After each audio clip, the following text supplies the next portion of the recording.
पिछले कुछ संडे से हम परीक्षाओं के विषय में अध्ययन कर रहे हैं। हमारे जीवन में परमेश्वर की ओर से गारंटी है कि परीक्षाएं आएंगी, प्रलोभन आएंगे। हम उन परीक्षाओं से बचकर भाग नहीं सकते क्योंकि वो आएंगी। लेकिन परमेश्वर आश्वासन देता है कि हमारे सहन के बाहर कभी भी वो परीक्षा आने नहीं देगा, और जब हमारे जीवन में प्रलोभन आते हैं तो वो हमें बाहर निकाल देता है।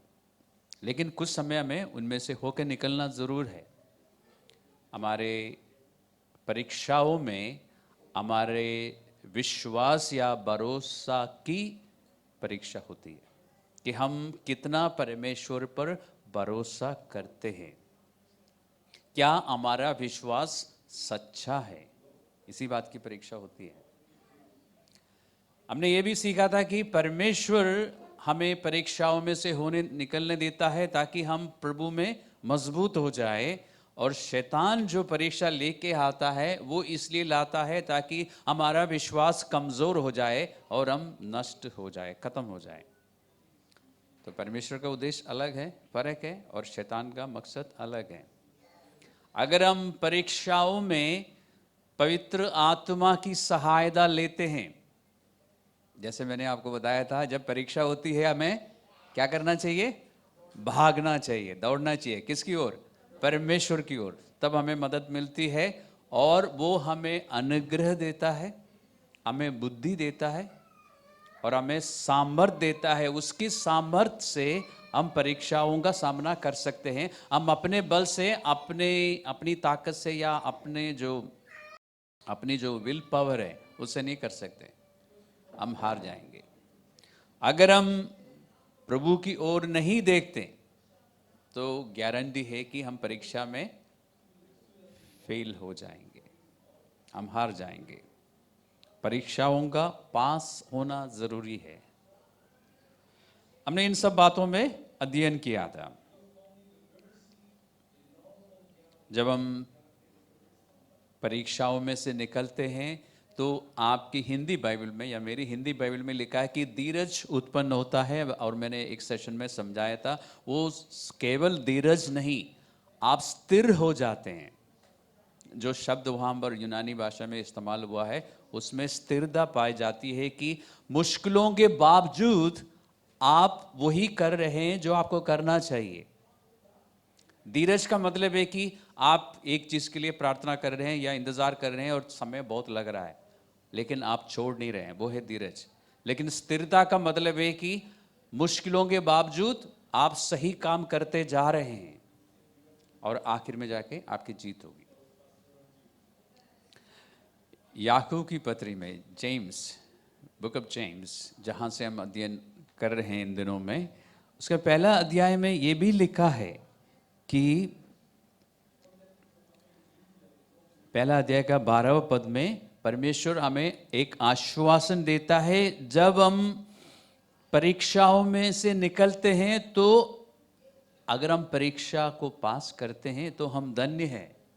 धन्य है वो इंसान, जो वो विश्वासी जो परीक्षा में स्थिर रहता है। जो स्थिर रहता है वो परीक्षा को पास करेगा।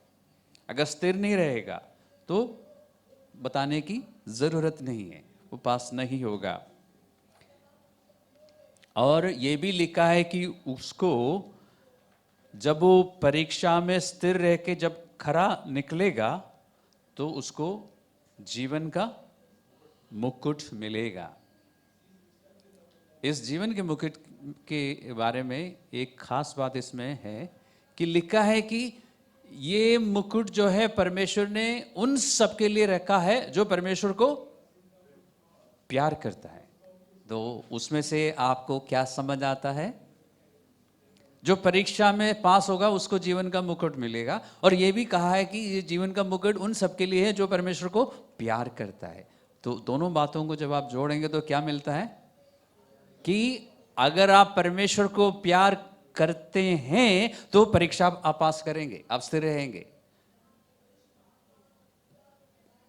अगर आप उस परीक्षा के समय में, उस परीक्षा के समय में जिस बात को लेके परीक्षा हो रही है, उस बात में अगर आप परमेश्वर को प्यार करते हैं तो आप पास होंगे। तो इसका मतलब अगर हम परीक्षा में फेल हो रहे हैं, मतलब क्या निकलता है? जिन बातों में, जिन जीवन के जिन क्षेत्रों में आपकी परीक्षा हो रही थी या प्रलोभन आ रहा था, उन जगहों पर आप परमेश्वर को, मुझे बताने की जरूरत है, प्यार नहीं कर रहे थे। इसका मतलब ये नहीं कि आप परमेश्वर को बिल्कुल प्यार नहीं करते। इसका मतलब ये भी नहीं है कि बाकी बातों में आप प्यार नहीं करते। इसका मतलब ये नहीं कि सब बातों में आप प्यार नहीं कर रहे हैं, उन बातों में जहां पर परीक्षा हो रही है। तो इसलिए जब जीवन में कठिन समय आता है, जब परीक्षा आती है, सबसे पहले हमें देखना है कि क्या इस बात में मैं परमेश्वर को प्यार करूंगा या अपने आप को प्यार करूंगा या दुनिया की चीजों को प्यार करूंगा। ये देखना काफी है। तो हम कह सकते हैं कि ये सिर्फ विश्वास की परीक्षा नहीं, ये प्यार की परीक्षा है। क्योंकि परमेश्वर पर हमारा जो भरोसा है वो हमारे प्यार पर निर्भर है। कितना हम प्यार कर पाते हैं परमेश्वर को, कितना उसके प्यार पर हम भरोसा करते हैं, वो इस बात से पता चलेगा ना कि हम पलट के कितना परमेश्वर को प्यार करते हैं।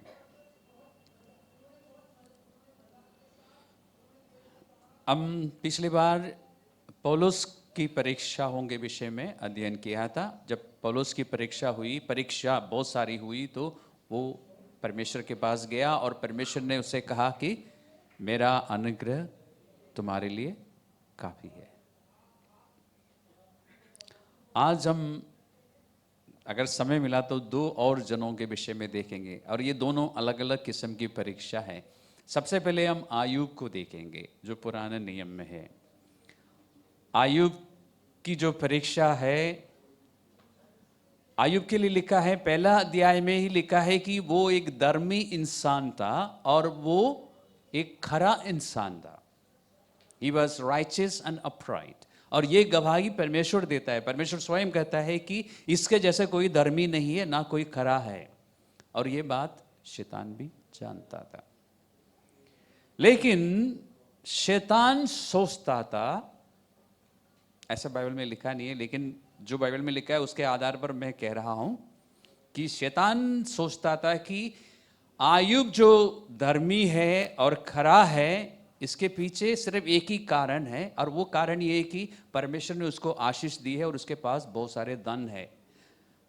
और उसने सोचा कि अगर परमेश्वर की ये आशीष थोड़े समय के लिए बंद हो जाए, खत्म हो जाए, और ये धन थोड़े समय के लिए उससे वापस लिया जाए, तो ये परमेश्वर को साधारण भाषा में गाली देगा। वैसे लिखा है कि वो तुझे क्या करेगा? तेरे मुंह पे निंदा करेगा। ठीक है। और शैतान ने जब सोचा तो परमेश्वर ने उसको अनुमति दी, ठीक है तो करके देख।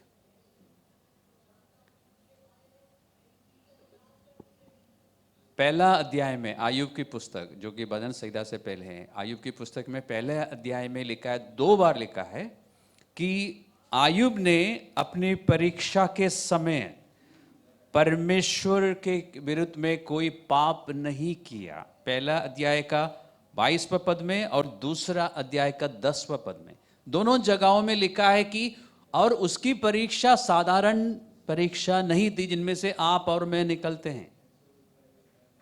एक धनी इंसान का सारा धन 1 मिनट में या कुछ मिनटों में उससे छीन लिया गया। सारा धन। जो बिजनेसमैन है, आप इस बात को जल्दी समझ सकते हैं। अगर आपका धन, आपके बैंक में जितने भी सेविंग है, 1 सेकंड में उड़ गया, आपके बिजनेस और जो भी इन्वेस्टमेंट है वो सब कुछ 1-2 मिनट के अंदर आपके पास है ही नहीं, किसी और का हो गया, बहुत बड़ी परीक्षा होगी ना ये। और फिर आपके जो बच्चे हैं वो भी मर गए, और इसके बाद आप सिर से लेके पांव तक बीमार, जख्मी हो गए, और आपके शरीर में कीड़े पड़ गए, जीते जी, मरने के बाद की बात नहीं कर रहा हूं। बहुत बड़ी परीक्षा है ना। लेकिन पवित्र शास्त्र कहता है कि उस समय, और कितना समय लगा उस परीक्षा को खत्म होने में, मैंने अभी देखा नहीं, गिन के दिन, कई दिन तक ये परीक्षा रही है। आप में से कोई एक दिन गिन लेना कितने दिन की है, या गूगल में सर्च कर लेना। उस परीक्षा के दरमियान उसने अपने मुंह से एक भी बार पाप नहीं किया। बहुत बड़ी बात है ना। बल्कि लिखा है 1:22 में कि उसने परमेश्वर की आराधना की। सबसे मुश्किल काम है ना। जब आपके जीवन में मुसीबत आती है, बड़ी मुसीबत नहीं, छोटी छोटी मुसीबत आती है, या थोड़ी सी परेशानी आती है, तो क्या आपको बताने की जरूरत नहीं, आपसे वर्शिप आराधना होती है आसानी से। मुश्किल है। प्रार्थना होती है, मुश्किल है। दिमाग में बहुत सारी बातें घूमती रहती हैं और आप एक ही बात को बार बार सोचते रहते हैं। लेकिन आयुब के जीवन से, और एक पुराने जमाने का इंसान है, पुरानी वाचा से भी पहले, आयुब की पुस्तक जो है, आयुब का समय जो है, उत्पत्ति के समय से भी पहले है। यानी मेरा कहने का मतलब, आयुब को ये सारी बातें नहीं मालूम थी जो आज हमें मालूम है। यीशु मसीह के आने से पहले की बात है, उद्धार मिलने से पहले की बात है, पवित्र आत्मा हर एक विश्वासी को मिलने से पहले की बात है। उस समय इस इंसान ने क्या किया? परमेश्वर की आराधना करता रहा। एक भी बार उसने परमेश्वर की निंदा नहीं करी, और एक भी बार उसने गुनाह नहीं किया, परमेश्वर के विरुद्ध में कुछ भी नहीं बोला। परमेश्वर पर उसने दोष नहीं लगाया, आरोप नहीं लगाया कि परमेश्वर ने मेरी परीक्षा की। और इसी याकूब की पत्री में 1 अध्याय में, 5वां अध्याय में, पवित्र आत्मा इसी आयुब का उदाहरण हमें देता है, परीक्षा को लेके और स्थिर रहने को लेके। 5:11 में आपको पढ़ने को मिलेगा कि job is an example of Perseverance, endurance and steadfastness. अलग अलग वर्ड्स मैंने दिए, अलग अलग ट्रांसलेशन से। कहने का मतलब, धीरज, जो हिंदी में लिखा है कि उस धीरज का वो सबसे अच्छा उदाहरण है, परीक्षा के समय में धीरज धरने वाला इंसान। आपकी बाइबल खुल गई, उसमें लिखा ना, देखो हम धीरज धरने वालों को धन्य कहते हैं। तुमने आयुब के धीरज के विषय में तो सुना ही है, और प्रभु की ओर से जो उसका 5वां अध्याय, जेम्स 5:11, इसी 5वां अध्याय में आयुब का उदाहरण वो देता है, पवित्र आत्मा हमें देता है। देखो हम धीरज धरने वालों को धन्य कहते हैं। तुमने आयुब की धीरज के विषय में तो सुना ही है, और प्रभु की ओर से जो उसका प्रतिफल हुआ है उससे भी जान लिया कि जिससे प्रभु की अत्यंत करुणा और दया प्रकट होती है। परीक्षा के समय में परमेश्वर की दया और करुणा प्रकट जरूर होती है। तो इस आयुब के जीवन से हम क्या सीखते हैं? कि उसने परमेश्वर पर भरोसा रखा। इसलिए आयुब की पुस्तक को कभी पढ़ना अच्छा रहेगा। हर एक मसीही को, विश्वासी को आयुब की पुस्तक कम से कम एक बार पढ़ लेना चाहिए, और ध्यान से पढ़ लेना चाहिए। दिखाई देगा एक खरा इंसान, एक धर्मी इंसान, जिसके लिए परमेश्वर गवाही देता है। हमारे लिए परमेश्वर पवित्र आत्मा ने कभी गवाही दिया है कि ये बिल्कुल खरा है और धर्मी है? खुद परमेश्वर की धार्मिकता को पहनने के बावजूद हम क्या करते हैं और क्या नहीं करते हमें मालूम है। और गलतियां करने के बाद हमारे पास कुछ ना कुछ कारण भी होते हैं, है ना। लेकिन इस व्यक्ति का जीवन ऐसा नहीं था। उसके साथ ये परीक्षा हुई, बहुत बड़ी परीक्षा हुई। परीक्षा का आने का कोई कारण उसने ऐसा कुछ भी नहीं किया था। ये परीक्षा बाहर से आई है, उस पर एक आक्रमण हुआ है।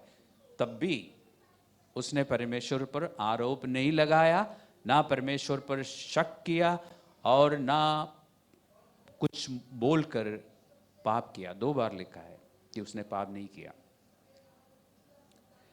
और आयुब की इस परीक्षा में ध्यान से सुनना, उसके बाद जो लोग कॉर्पोरेट्स में काम करते हैं उनकी परीक्षा में दिखाऊंगा बाइबल में से, ठीक है।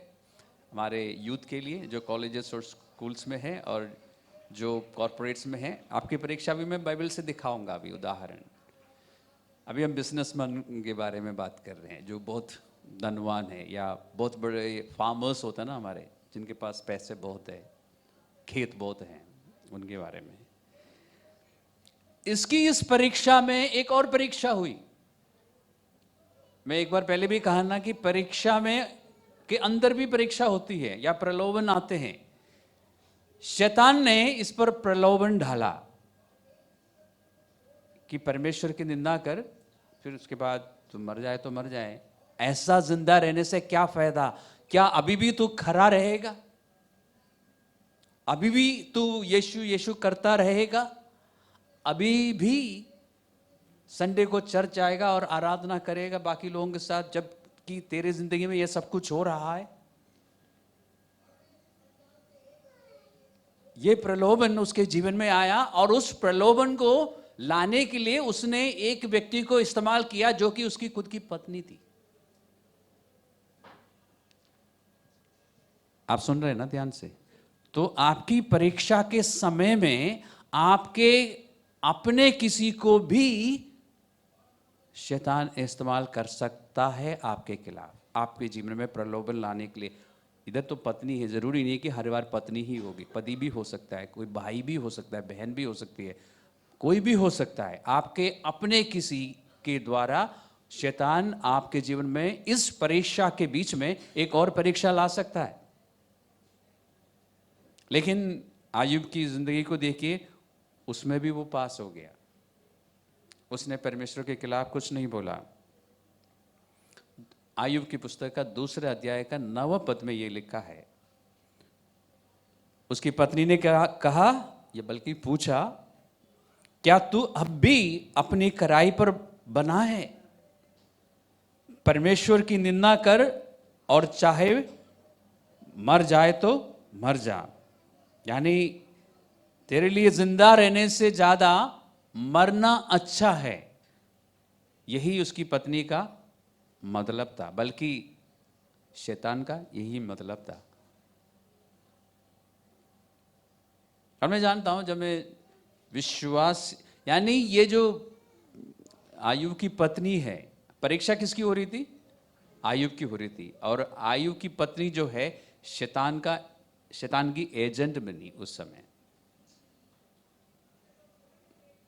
परमेश्वर का एजेंट बनने की बजाय कई बार विश्वासी लोग शैतान के एजेंट बन जाते हैं। मैं जानता हूं, मैं कहूँगा तो थोड़ा सा अनकंफर्टेबल महसूस करेंगे, आपको अच्छा नहीं लगेगा, लेकिन हम करते हैं। कई बार हम प्रभु यीशु मसीह की ओर से बोलने के बजाय किसी और की ओर से हम बोलते हैं। तो आयुब परमेश्वर की ओर भागा, पर अपने विचारों में, अपनी बातचीत में। और आपके अपना कोई शैतान की ओर से आपसे बोल सकता है परीक्षाओं के समय में। इसलिए मैंने आपको पहले सिखाया कि आपके पास पवित्र शास्त्र होना चाहिए। मतलब मेरा मतलब ये नहीं कि बाइबल हाथ में होना चाहिए, पवित्र शास्त्र की बातें आपके मन में होना चाहिए, ताकि जब कोई आपसे बात करे, जब कोई दूसरा विश्वासी आपको कुछ कहे, तो आपको पता चलेगा कि ये परमेश्वर की ओर से बोल रहा है या शैतान बोल रहा है। इसके द्वारा आपको पता चल जाएगा, क्योंकि आपके मन में वचन है। बाइबल हाथ में होना काफ़ी नहीं है या स्मार्टफोन में होना काफ़ी नहीं है। स्मार्टनेस इस बात में है कि वचन आपके मन में हो।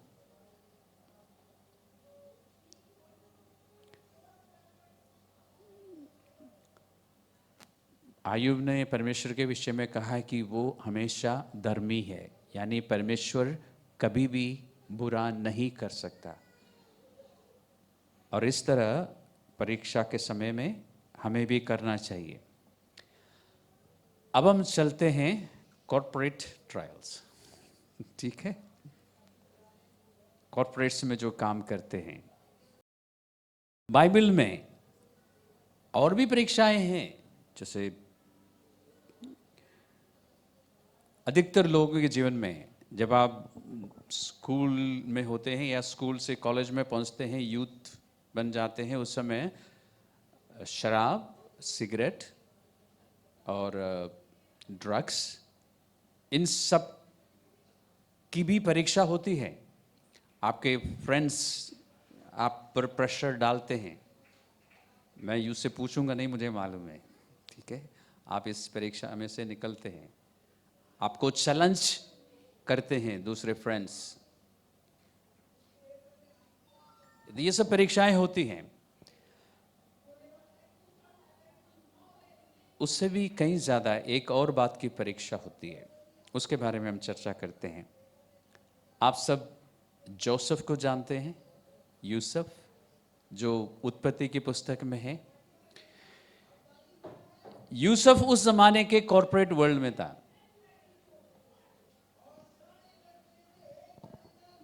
जरा सोच के देखिए, उस जमाने के कॉर्पोरेट वर्ल्ड में था। उसके जीवन में परीक्षा आई। एक तो जोसेफ जो है जवान था, और बाइबल हमें बताती है कि वो सुंदर व्यक्ति था, दिखने में काफी सुंदर था। तो जवान और सुंदर बहुत खतरनाक होते हैं। क्यों? क्योंकि उस पर एक चीज की परीक्षा आती है। क्या? उस उम्र में विशेष करके जब आप सुंदर भी हो, तो कौन लड़की उसकी दोस्त बनना पसंद नहीं करेगी?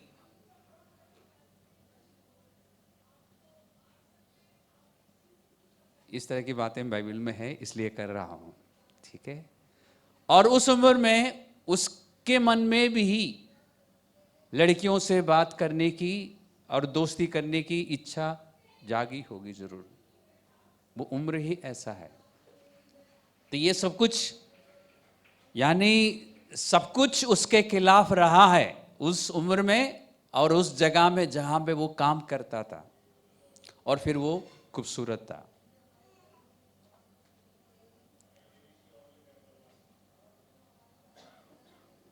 और दूसरी बात, जहां पर वो काम करता था उस कॉर्पोरेट में, जिनके द्वारा उसकी परीक्षा हुई, वो प्रभाव रखने वाला, अधिकार रखने वाला एक इंसान था। क्यों? क्योंकि उसकी बॉस की पत्नी थी वो।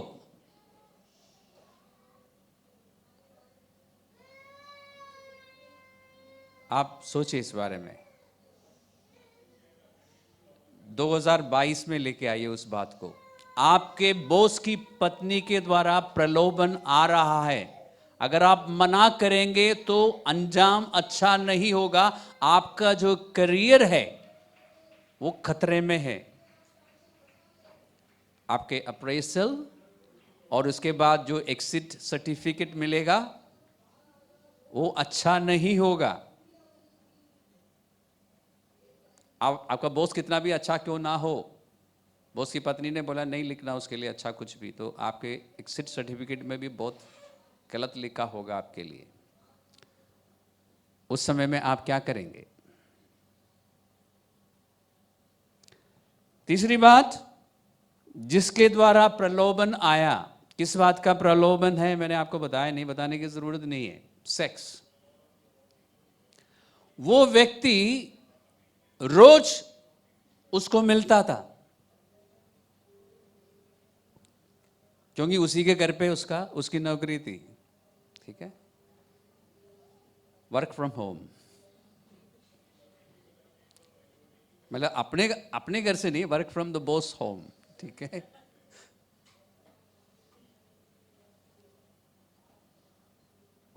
तो इसको रोज उस जगह जाना पड़ता था ना जहां पर प्रलोभन करने वाली थी। ये नहीं कि एक बार महीने में एक बार हुआ, तो रोज उस जगह पे उसको जाना पड़ता था।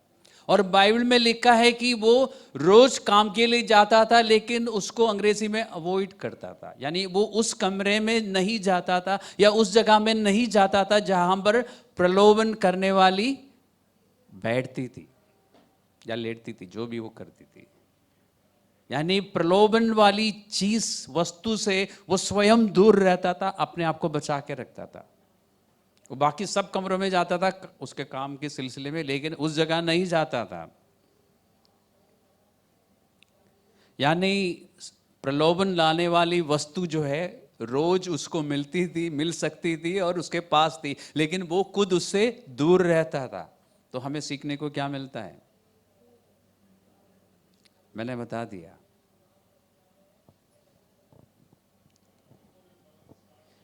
तीसरी बात, उत्पत्ति का 39वां अध्याय का 39th चैप्टर वर्स 10, उसमें लिखा है कि ये तो जोसेफ तो उसको अवॉइड करता था, लेकिन फिर भी वो मिलती थी उसको और रोज उस पर दबाव डालता था।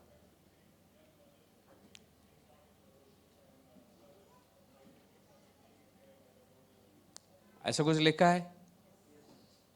तो ऐसा नहीं कि उसके लाइफ में एक बार या जब साल में न्यू ईयर की पार्टी में प्रलोभन दिया गया, नहीं, ये तो इसके पीछे पड़ी रहती थी।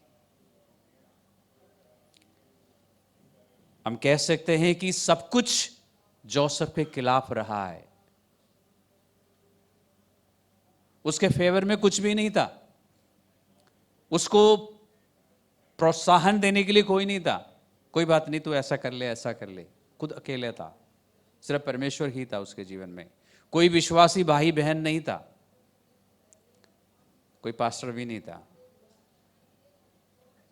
और उसके पास बाइबल भी नहीं थी।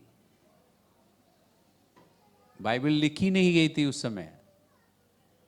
तो जो कुछ भी वो जानता था उसने अपने पिता से और दादा से सीखा है, या अपने पिताओं से, बाइबल की भाषा में उसने सीखा है, और कुछ नहीं था। लेकिन जितना वो परमेश्वर के विषय में जानता था, उसके आधार पर वो परमेश्वर से प्यार करता था, परमेश्वर का भय मानता था, परमेश्वर का आदर रखता था। जितना ज्ञान आज मेरे और आपके पास है ना, उतना उसके पास नहीं था। फिर भी उसने क्या किया देखिए, उस प्रलोभन में वो पास हो गया। लेकिन एक दिन क्या हुआ,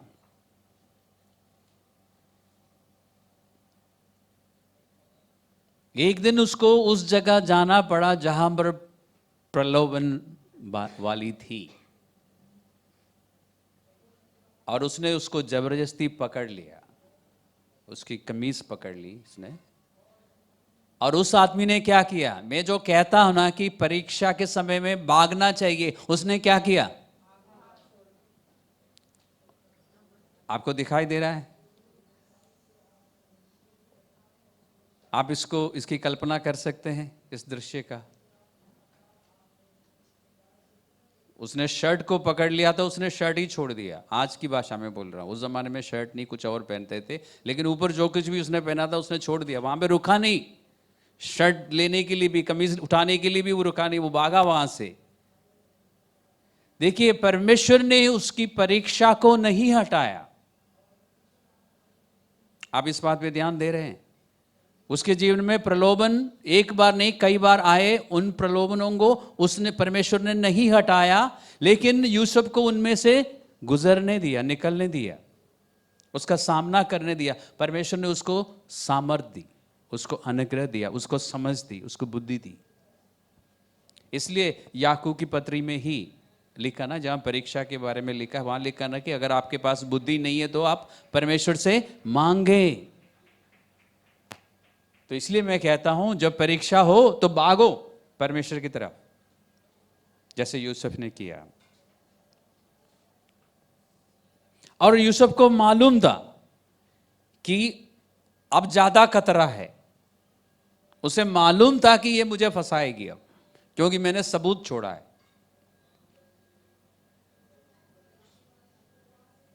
तो सबूत रखना फिर फंसाना कोई नई बात नहीं है, हम शुरुआत में ही देखते हैं। यूसुफ को मालूम था, यूसुफ समझदार था, उसे मालूम था कि अब ये जो मेरी शर्ट वहां पे रह गई है, ये मेरे खिलाफ इस्तेमाल कर सकती है, और वो चाहे तो वापस जा सकता था। जा सकता था ना। अब सोचिए, कॉरपोरेट की दुनिया में रह के जरा सोचिए, आपकी कैरियर जो है अब खतरे में है। अब बॉस को पता चलेगा, क्योंकि ये बॉस की वाइफ जो है ये शर्ट दिखा के मेरे खिलाफ, उसे मालूम है कि शिकायत कर सकती है, मुझे फंसा सकती है। वो वापस जाके समझौता कर सकता था ना, क्योंकि लिखा है कि उस आदमी का नाम क्या था, पोतीफर। तो वो घर में नहीं था, यानी जब तक वो नहीं आते बात करके सब कुछ सेटल कर सकता था, उसके साथ ये समझौता अच्छी तरह कर सकता था। तो अपनी नौकरी भी सेफ, सब कुछ सेफ। लेकिन वो वापस नहीं गया, और फिर उसको उसका भी भुगतना पड़ा, उस पर आरोप लगाया गया। जो गलती उसने नहीं किया, जो गुनाह उसने नहीं किया, उसके लिए उस पर आरोप लगाया गया, उसको निंदा सहना पड़ा। और सिर्फ इतना ही नहीं, नौकरी तो गई। आज की भाषा में कहा जाए तो उसकी करियर खत्म, आगे अब कुछ नहीं है भविष्य। दूसरे जगह में अगर अप्लाई करना है तो क्या बोलेंगे, आपके क्या बोलते हैं इसको, रेज्यूमे को क्या बोलते हैं आजकल, सीवी में क्या लिखेंगे, वहां से निकाल दिया गया इस इल्जाम में, कौन नौकरी देगा। सिर्फ इतना ही नहीं, उस जमाने में सिर्फ नौकरी ही नहीं छूटती थी, सीधा जेल भी जाना होता, और उसको जेल जाना ही पड़ा। और उस जमाने के हिसाब से उसको मालूम ही था कि ये सब मेरे साथ होगा,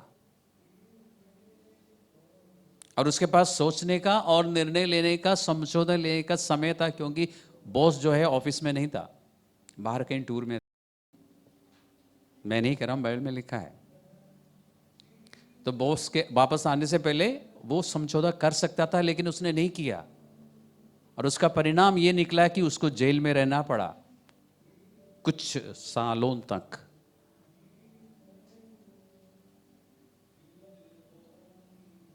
लेकिन उसके बाद बाइबल में लिखा है कि वहां के राजा ने, इसके बॉस ने तो उसको जेल पहुंचा दिया, लेकिन उस देश का जो, आज की भाषा में क्या बोलना चाहिए, प्रेसिडेंट या प्राइम मिनिस्टर ने उसको जेल में से बुलाया।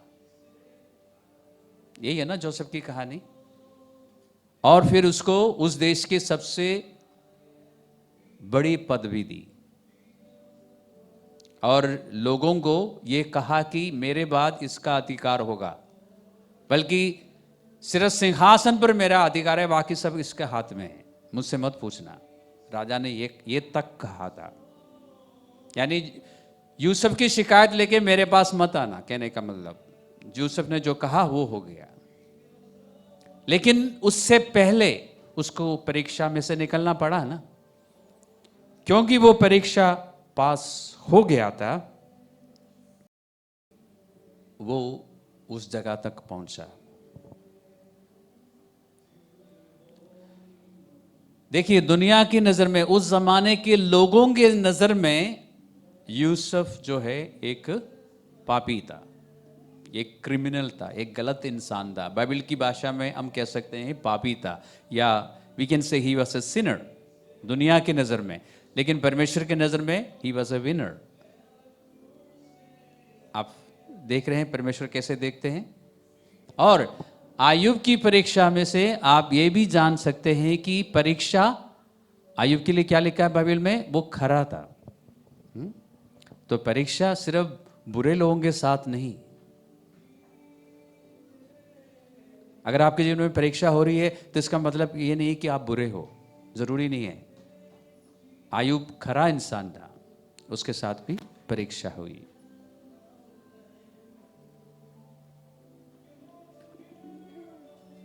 इसलिए मैं कहता हूं कि जब आपकी परीक्षा होती है, जैसे ही आपको पता चले, और आपको पता चल जाता है क्योंकि आपके पास पवित्र आत्मा है, आपको पता चल जाएगा ये एक परीक्षा है, तो पवित्र आत्मा की ओर देखिए, बुद्धि मांगिए, अनुग्रह मांगिए, वो दोनों चीजें आपको मिल जाएंगी। वो आपको बल देगा ताकि आप परीक्षा में से बाहर आएंगे और बिना पाप किए आप बाहर आएंगे।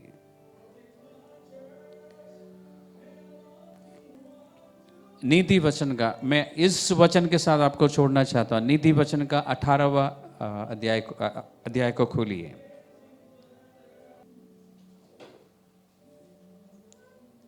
ये वचन आपको पहले से ही मालूम है, लेकिन मैं एक बार चाहता हूं कि मैं चाहता हूं एक बार आप खुद देखें।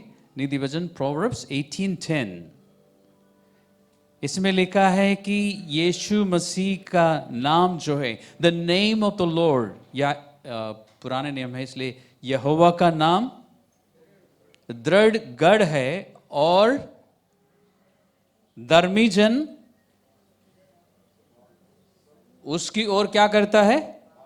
भागता है और सुरक्षित रहता है।